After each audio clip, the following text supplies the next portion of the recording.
Capítulo 1 No convite para a aventura e o começo do pesadelo. Tudo começou com uma conversa despretensiosa em uma tarde comum. Lucas, o líder do grupo, sugeriu uma viagem diferente.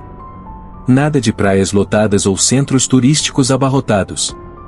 Ele queria algo autêntico, solicitando.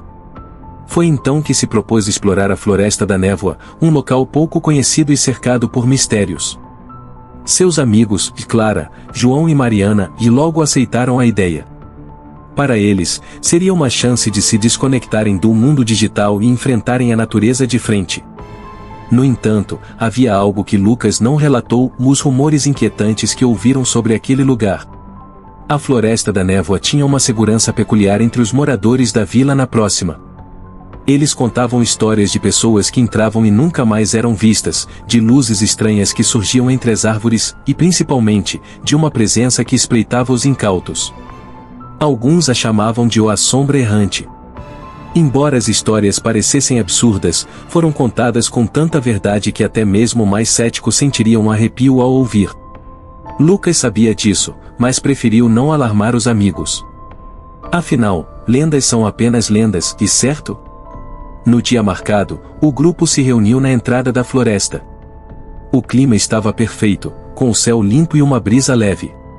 A trilha parecia convidativa, com árvores altas e imponentes formando um corredor natural. A emoção era palpável. Eles riam, tiraram fotos e fizeram piadas sobre os possíveis monstros ou que poderiam encontrar. No entanto, conforme se aprofundavam, a atmosfera começou a mudar. O ar ficou mais pesado, o som de pássaros e insetos foi substituído por um silêncio quase absoluto, e as árvores cresceram mais densas, bloqueando a luz do sol. A primeira coisa a notar foi estranha para Clara. Ela mencionou para o chão, onde marcas estranhas estavam espalhadas pela trilha. Pareciam pegadas, mas de um tamanho incomum e com formas que ninguém conseguiu identificar. Lucas, tentando manter o ânimo do grupo, riu e disse que provavelmente era algum animal. João, mais cético, não deu muita atenção, enquanto Mariana ficou visivelmente inquieta. Apesar disso, eles continuaram a caminhar, confiando no mapa que Lucas trouxe, embora ele já estivesse começando a parecer inútil. Os primeiros sinais de que algo não estava certo surgiram de forma sutil.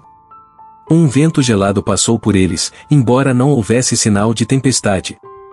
Uma sensação de estar sendo observada começou a se instalar. Era como se a própria floresta tivesse olhos, seguindo cada movimento deles. Clara comentou que o lugar parecia diferente do que tínhamos visto nas fotos de segurança, mas ninguém quis presumir que estava preocupado. Era apenas o início de uma longa jornada, e nenhum deles podia imaginar o que realmente os aguardava na escuridão daquela floresta. A excitação do grupo começou a se dissipar à medida que a trilha se tornava cada vez mais confusa. Lucas revisava o mapa constantemente, mas nada parecia coincidir com o terreno à frente. A sensação de estar andando em círculos começou a emparelhar no ar, mas ninguém teve coragem de vocalizá-la.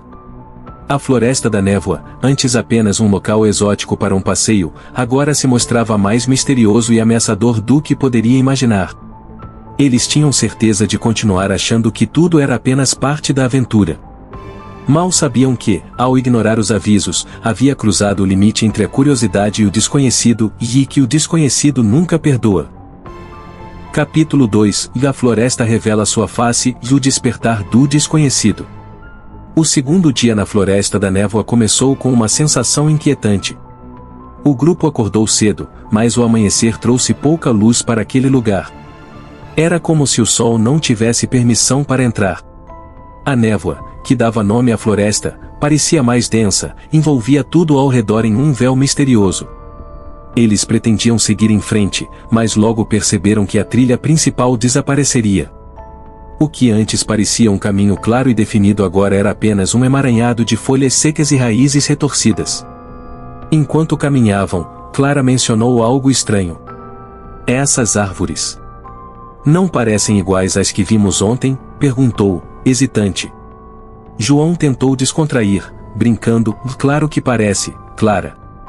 Árvores são árvores. Mas no fundo, até ele sentiu algo errado. As árvores não apenas originais, mas também davam a impressão de estarem mais próximas umas das outras, como se o caminho estivesse se fechando gradualmente. As risadas do grupo começaram a se tornar menos frequentes, modestas pelo som de passos cautelosos sobre o chão úmido. Por volta do meio-dia, Lucas sugeriu uma pausa para reorganizar o plano. Ele abriu o mapa, mas sua expressão logo mudou. O traçado das trilhas não correspondia ao que estava vendendo. Ele olhou ao redor, tentando encontrar qualquer ponto de referência, mas tudo parecia igual. Talvez a gente tenha saído da rota ontem à noite. Vamos procurar outra trilha, disse, tentando soar confiante. Mas a preocupação em sua voz era evidente. Foi então que o primeiro som estranho ecoou pela floresta. Um estelo seco, como o de um galho sendo partido, vindo de uma direção indefinida. O grupo se entreolhou, e o silêncio que se seguiu foi garantido. Provavelmente é só um animal, disse Mariana, tentando tranquilizar os outros, mas ela estava mesmo nervosa. Eles continuaram andando, mas o isso se repetiu, agora mais próximo. Não era um som constante, mas intermitente, como se algo, ou alguém, estivesse os seguindo, mas sempre mantendo uma distância segura. A tensão aumentou quando Clara começou a ouvir um murmúrio. Era baixo, quase imperceptível, mas parecia cercá-los. Vocês ouviram isso? Ela disse, parando de repente. João olhou ao redor, franzindo o senho. Ouvir o quê? Antes que Clara pudesse responder, um vento gelado cortou o grupo. Não havia tempestade de nuvens no céu, nem sinal de, mas a brisa parecia comunicada de algo mais e algo que fazia o coração acelerar sem motivo aparente. À medida que a tarde avançava, a sensação de estar sendo presente tornou-se quase insuportável. Eles tinham a impressão de que havia olhos escondidos entre as árvores, mas quando olhavam, não viam nada. Mariana começou a desconfiar de que havia se metido em algo muito maior do que imaginavam. E se a gente voltar? Seguir o caminho de volta até onde começamos? Sugeri, mas Lucas foi firme. Não podemos. Não sabemos exatamente por onde viemos. E se andarmos mais para longe? Ele tentou manter o grupo unido, mas seu tom era de frustração. Quando o sol começou a desaparecer no horizonte, a floresta renovou um aspecto ainda mais sinistro. A escuridão não veio de forma gradual, mas como um pano de fundo que caiu abruptamente. Eles montaram um acampamento improvisado, mas ninguém estava confortável. Os filhos continuaram, agora mais variados, desses, sussurros e algo que parecia se mover entre as árvores. A floresta não era mais apenas um lugar. Parecia ter vida própria, como se estivesse os testando, jogando com seus medos. Naquela noite, eles dormiram em turnos. Mas mesmo nos momentos de descanso, seus sonhos foram perturbadores. Clara sonhou com sombras dançando entre as árvores. João viu uma figura em pé, observando-o de longe, imóvel e sem rosto. Lucas não revelou o que sonhou, mas acordou ofegante, suando frio. Quando a manhã finalmente chegou, a floresta não parecia mais a mesma. E, para o grupo, estava claro que o pior ainda estava por vir. Capítulo 3 E a presença invisível e o medo se torna real. A terceira noite na Floresta da Névoa foi o ponto de ruptura. O grupo, que já estava exausto e mentalmente abalado, agora enfrentava uma escuridão diferente, mais densa, quase palpável. O silêncio ao redor não era apenas natural, ele parecia imposto, como se a própria floresta estivesse dentro da respiração. A fogueira que acenderam lançava sombras inquietantes nas árvores ao redor, criando formas que deixavam de se mover quando ninguém estava olhando. Clara, que nunca foi de se impressionar facilmente, estava em um estado de alerta constante. Você sente isso? Como se algo estava aqui conosco. Sua voz tremia, e os outros não responderam. Ninguém queria admitir, mas todos sentiam. Não era apenas uma sensação de estar sendo observado, era algo mais profundo, quase invasivo, como se a floresta estivesse penetrando suas mentes, desvendando seus maiores medos. Foi durante a madrugada que o primeiro evento realmente inexplicável aconteceu. Enquanto Lucas e João estavam acordados, cuidando do turno, ouviam um som estranho vindo das árvores. Não era um animal, disso tinha certeza. O som era rítmico, como passos pesados sobre folhas secas, mas parava abruptamente, como se quem ou o que quer que estivesse se escondendo. Lucas segurou a lanterna com firmeza e indicado para a escuridão. Quem está aí? Sua voz ecoou, mas a resposta foi o silêncio. Então, uma voz baixa, quase inaudível, percorreu o ar. Não era uma palavra, mas uma mistura de sons desconexos, como se várias vozes tentassem falar ao mesmo tempo. Clara acordou assustada e olhou ao redor. Vocês ouviram isso? Antes que pudesse responder, Mariana, que dormia mais afastada, peculiar. Todos correram até ela, encontrando-a sentada, olhos arregalados, apontando para algo nas sombras. Eu vi algo lá. Sua voz era uma confusão de medo e desespero. Lucas tentou acalmá-la, mas antes que pudesse discutir, um som garantidor ecológico pela floresta. Era como um rugido, mais distorcido, misturado com o som das árvores estalando ao vento. A fogueira tremeu, como se o próprio chão estivesse vibrando. O grupo mudou instintivamente, formando um círculo em torno das chamas. Clara chorava baixinho, enquanto João segurava um pedaço de galho como se fosse uma arma. Isso não é normal.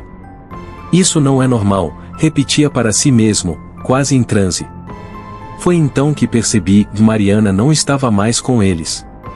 Em questão de segundos, ela simplesmente desapareceu. Eles gritaram seu nome, mas não obtiveram resposta. A lanterna de Lucas variava o ambiente, mas tudo o que se encontravam eram sombras intermináveis. Ela estava aqui agora há um pouco. Significativa Clara, desesperada. Lucas tentou manter a calma, mas sua voz entregava o pânico que começava a dominá-lo. Precisamos procurá-la. Não podemos deixá-la sozinha. Enquanto procuravam por Mariana, algo mais assustador aconteceu. As árvores ao redor mudam de posição. Cada vez que olhavam para trás, o caminho que havia sido tomado não existia mais. As marcas que fizeram nas árvores para se orientar estavam desaparecendo, como se a floresta estivesse apagando seus rastros. O desespero aumentava, e a tensão no grupo era quase insuportável. De repente, eles ouviram a voz de Mariana. Mas algo estava errado. Sua voz vinha de várias maneiras ao mesmo tempo, suave, mas estranhamente artificial, como um eco que não deveria existir. Venham, e estou aqui. Lucas hesitou, pensando que algo estava errado, mas Clara correu na direção do som. Ele a alcançou, gritando para que ela parasse, mas quando a alcançou, não encontrou Mariana. No lugar, havia apenas um silêncio sufocante e uma sensação gélida que parecia consumir o ar ao redor. João os alcançou logo depois, ofegante, com o rosto pálido. Isso não é humano.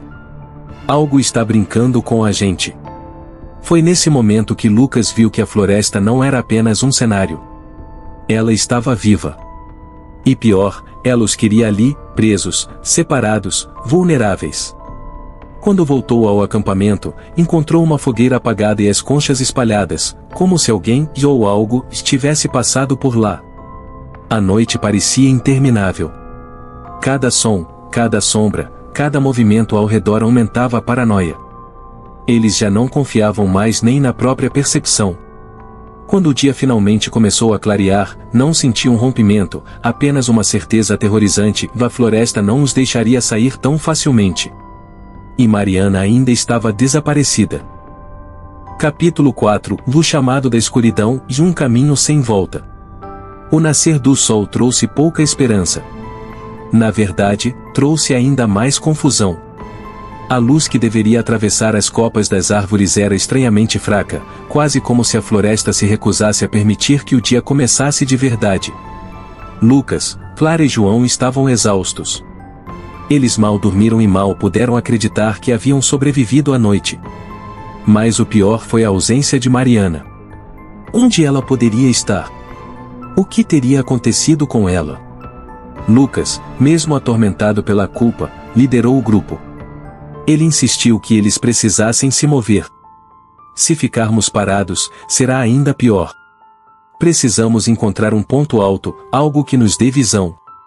Talvez possamos avistar a vila ou pelo menos algo que no oriente. Mas Clara estava visivelmente abalada. Seus olhos, cansados e vermelhos de tanto chorar, vagavam pela floresta como se esperassem ver Mariana surgir a qualquer momento. E ela está machucada? E se? Sua voz falhou antes que pudesse terminar. Enquanto caminhavam, notaram que a floresta parecia mais densa do que nunca. As árvores formavam um labirinto claustrofóbico, e o chão estava coberto por uma camada espessa de folhas secas que abafava o som de seus passos. Não havia pássaros, não havia vento, apenas o som irregular de suas respirações. Era como se a floresta inteira estivesse visível, esperando pelo momento certo para agir. Depois de horas vagando sem rumo, retornou algo que os fez parar imediatamente. À frente, uma pequena clareira se abriu, mas o que chamou a atenção foi o que estava no centro dela. Havia um círculo de pedras dispostas de forma perfeitamente alinhada, como se alguém ou algo tivesse organizado aquilo com um propósito.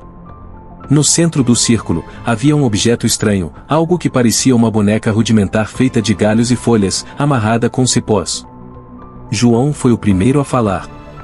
O que é isso? Alguém vive aqui?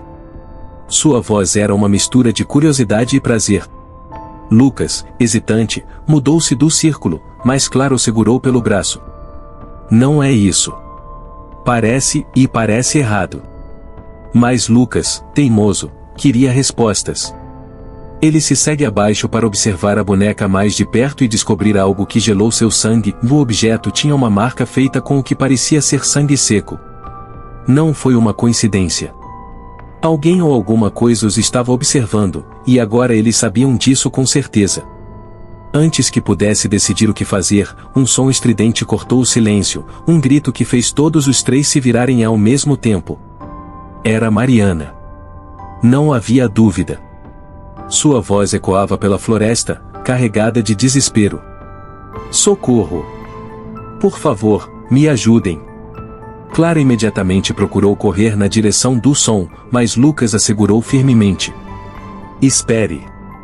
E se for algo nos enganando?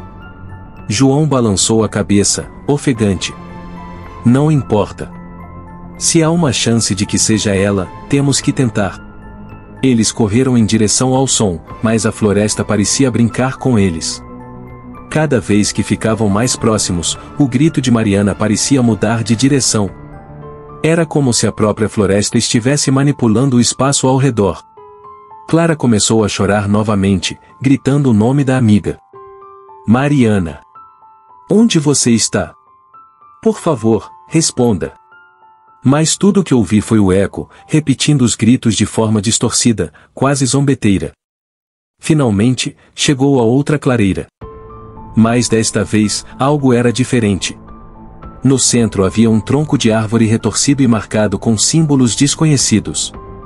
As marcas eram antigas, mas ainda assim emanavam uma energia estranha, quase como se estivessem vivas. No chão, ao redor do tronco, havia pegadas. Pegadas humanas, que são adicionais recentes. Lucas está abaixo para inspecioná-las, e algo chamou sua atenção. As pegadas não são normais. Elas começavam humanas, mas conforme se afastavam do tronco, tornavam-se distorcidas, mais profundas, com formas que não se compensavam mais com pés. Clara, em choque, enviada para o tronco. Lucas, e olha aí. Ele pediu os olhos e viu algo suspenso nos suspensos. Era um pedaço de tecido, rasgado, mas inconfundível, da blusa de Mariana. O silêncio que se manteve foi interrompido por um som que fez todos congelarem. Era uma risada. Não uma risada humana, mas algo gutural, baixo, como se viesse de todas as específicas ao mesmo tempo. Eles não esperaram para descobrir o que era. Sem pensar, correram na direção oposta. Mas a floresta parecia viva, fechando os caminhos à medida que tentavam escapar. O pânico tomou conta, e logo perceberam que estavam separados. Lucas, sozinho, caiu em um barranco, e quando conseguiu se levantar, veja algo ainda mais aterrorizante, ele não estava mais sozinho. Entre as árvores, sombras se movem, altas e deformadas, como figuras que não pertencem a este mundo. O grito de Clara ecoou à distância, seguido por um silêncio mortal. Lucas sabia que encontrá-los, mas algo dentro dele dizia que já era tarde demais. A floresta não era apenas um lugar. Era um predador, e eles eram as presas. Capítulo 5 da Revelação Sombria e o Preço da Sobrevivência. O tempo parecia não existir mais. Lucas, sozinho e perdido, sentiu-se completamente à mercê da floresta. Ele andava sem rumo, com as pernas trêmulas e o coração martelando no peito. O silêncio ao seu redor era assustador, mas pior ainda eram os filhos ocasionais e estes, murmúrios distantes, e aquela risada que parecia nunca estar longe o suficiente. Ele tentou convencer a si mesmo de que Clara e João ainda estavam vivos, mas a cada minuto que passava, sua esperança diminuía. Enquanto caminhava, Lucas encontrou algo que o fez parar abruptamente, um arco natural formado por galhos retorcidos, cobertos de musgo. Era quase como uma entrada, um portal para algo desconhecido. Ele hesitou, mas um som vindo de trás o forçou a avançar. Ao passar pelo arco, observe que o ambiente mudou. As árvores estavam ainda mais próximas umas das outras, e o ar parecia mais pesado, quase sufocante. Foi então que ele viu. À sua frente, em meio a uma pequena clareira, estava Mariana. Mas algo estava terrivelmente errado. Ela estava sentada no chão, com o olhar vazio, balançando levemente para frente e para trás. Seu rosto estava pálido, e seus lábios murmuravam algo ininteligível. Mariana. Lucas falou, correndo em sua direção. Quando chegou perto, parou ao perceber que ela segurava algo em suas mãos, uma boneca feita de galhos e cipós, agora manchada de sangue fresco. Lucas, e a voz de Mariana era fraca, quase uma voz sussurrada. Ela falou os olhos para ele, mas não havia emoção em seu olhar. Apenas vazio. Eu avisei para vocês não entrarem aqui. Eles não deixam ninguém sair. Antes que Lucas pudesse perguntar o que ela queria dizer, um som alto ecoou pela clareira. Era como um tambor, profundo e ritmado, vindo de dentro da floresta. Mariana se manifestou lentamente, ainda segurando a boneca. Você precisa correr, Lucas. Eles já estão aqui. Lucas tentou puxá-la, mas ela resistiu. Eu não posso ir. Eles me escolheram. Mas você ainda tem uma chance. Seus olhos finalmente mostraram uma faísca de emoção e medo. Corra, agora. E então, antes que ele pudesse argumentar, uma figura emergiu das sombras. Era alta, desproporcional, com braços longos demais e uma cabeça inclinada de forma antinatural. Não tinha olhos, mas Lucas sentiu que estava sendo observado, como se aquilo pudesse enxergar sua alma. Ele obedeceu ao instinto primitivo que tomou conta de seu corpo. Correu como nunca havia corrido antes, desviando de galhos enquanto raízes o som dos tambores escondidos mais alto, quase ensurdecedor. A floresta parecia viva, se movendo para impedir sua passagem. As árvores fechavam o caminho à sua frente, e o chão parecia ceder sob seus pés. Mas algo dentro dele gritava para continuar, mesmo quando sentia que não havia mais forças. Depois do que pareceu uma eternidade, ele finalmente viu uma luz à distância. Não era o sol, mas algo diferente, como a chama de uma tocha. Ele correu em direção à luz, apenas para descobrir outra clareza. No centro, havia um altar de pedra coberto de símbolos semelhantes aos que vira no tronco antes. E, ao redor do altar, Clara e João estavam ajoelhados, imóveis, com os olhos fechados. Lucas respondeu por eles, mas não obteve resposta. Ele se mudou cautelosamente, achando que algo estava errado. Quando quis tocar Clara, ela abriu os olhos de repente, revelando um olhar que não era mais dela. Seus olhos eram completamente negros, e um sorriso frio se formava em seu rosto. Você não deveria ter vindo até aqui, Lucas. Sua voz era profunda, quase metálica, como se várias vozes falassem ao mesmo tempo. João também abriu os olhos, agora com a mesma expressão perturbadora. Eles se levantaram em sincronia, como se fossem controlados por uma força invisível. Lucas recuou, mas tropeçou e caiu ao chão. Foi então que ouvi aquela risada novamente, e perto, muito perto. Ele virou-se e viu a figura alta e desproporcional, agora acompanhada por outras formas semelhantes, todas surgindo das sombras. Sem saída, Lucas fechou os olhos, esperando pelo pior. Mas, em vez de sentir dor, ouviu uma voz familiar. Era Mariana. Você precisa escolher, Lucas. Ele abriu os olhos e viu sua amiga à distância, ainda segurando a boneca. Eles só querem um. Escolha, e você poderá sair. Mas alguém tem que ficar. Lucas olhou para Clara e João, que agora avançavam lentamente em sua direção, como marionetes sem vontade própria. O som dos tambores era ensurdecedor, e a presença das criaturas o sufocava. Ele não queria acreditar, mas sabia que Mariana estava certa. Não havia outra saída. Enquanto lágrimas escorriam por seu rosto, Lucas tomou sua decisão, gritando com toda a força que lhe restava. A floresta pareceu reagir ao seu grito, e a escuridão o envolve por completo. Tudo ficou silencioso. Quando ele abriu os olhos novamente, estava deitado na entrada da floresta, sob o sol da manhã. Clara, João e Mariana não estavam em lugar algum. Ele olhou ao redor, percebendo que estava sozinho. Mas sabia que a floresta não o deixaria completamente. No fundo de sua mente, ainda podia ouvir os tambores, graves e ritmados, como uma lembrança constante do que deixará para trás. A floresta da névoa o deixaria sair, mas com um preço que ele jamais poderia esquecer. Você teria coragem de enfrentar uma floresta como essa? Histórias como essas nos fazem questionar os limites entre o real e o sobrenatural. Será que a floresta guarda segredos que nunca deveriam ser revelados? Se gostou dessa história, inscreva-se no canal, deixe seu like e compartilhe. Afinal, nunca sabemos o que pode estar escondido no próximo passo na escuridão.